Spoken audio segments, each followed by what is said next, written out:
like to take further the point that Dr. Kundu yesterday made, that of course basic science is a foundation stone that is actually can be replicated for a clinical outcome. So I'm working as a scientist in the National Institute of Biologicals, which is an autonomous institute under the Ministry of Health and Family Welfare.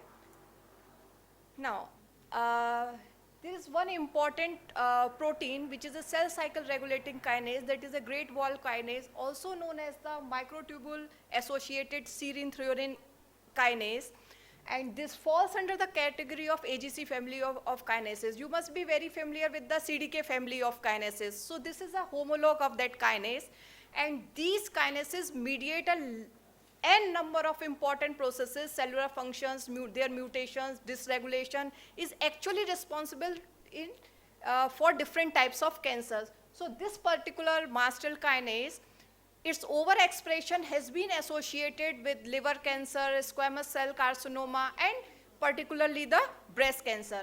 My lab has been working towards understanding its role in the breast cancer progression. There is one signature feature of all these AGC kinases is that they have a PIF pocket which is the actual active site where the substrates bind.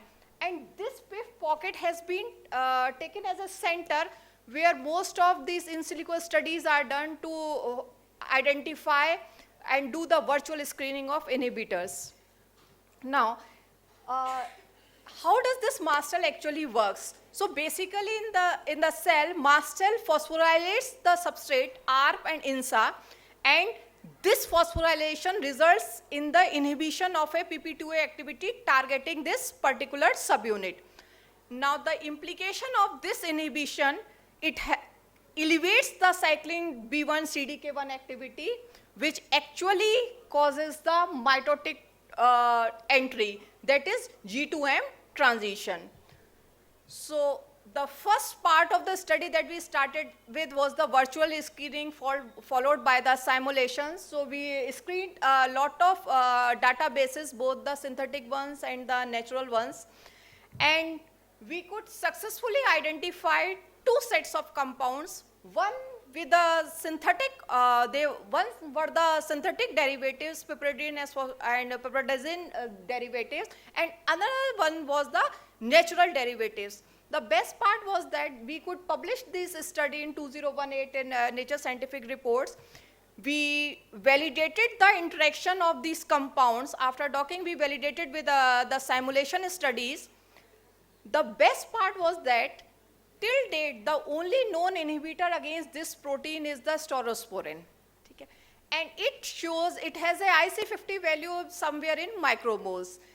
The initial lead that we got, the natural compounds showed an inhibitory efficacy which was in nanomolar range. From that point of view, we actually took those natural compounds and we proceeded with the in vitro validation. We did the cell-based studies, and where we could find that two of those compounds showed a inhibitory potential better than the only reported compound, that was staurosporin. We could publish this year in medical oncology, and these both the compounds were specifically inhibiting the kinase activity of the mast cell, and that was really something very interesting that we could explore further. So initial virtual studies were validated in the cell-based studies, and we could actually identify a compound from a natural source that was a specific inhibitor of the mast cell kinase activity. We tried to understand at what stage both these compounds are inhibiting this particular protein, and in the cell cycle, what is the actual transition that has been regulated by these compounds. And we could understand that one of the compounds was responsible for controlling the G1 checkpoint, and the another compound was behaving in the similar fashion, and it was regulating the G2M transition. Also, we could identify that both these natural compounds were very effective, and they showed a very good inhibitory potential based on these all cell cycle based analysis and the apoptotic assays that we have done. So this was the study where we could establish these two particular compounds, enzastaurin and palbociclib, as the novel mast cell kinase inhibitors with a remarkable anti-tumor activity in breast cancer. And now we are proceeding with the validation in vivo animal models. I will take a few seconds to just, since the students is also there in the audience, NIB is the only institute in the entire Southeast Asia which is a regulatory institute involved in the quality control evaluation of biologicals. We have different labs, diagnostic, therapeutics, vaccines and support lab. The biological kits that are present in the markets, immunodiagnostic kits, COVID kits, vaccines, all these comes to the NIB, and once the NIB does the quality control evaluation and once the NIB gives a green signal, then only these kits are released into the Indian market after CDSO approval. So that way NIB plays a pivotal role in ensuring that no substandard kits or drugs are released into the Indian market.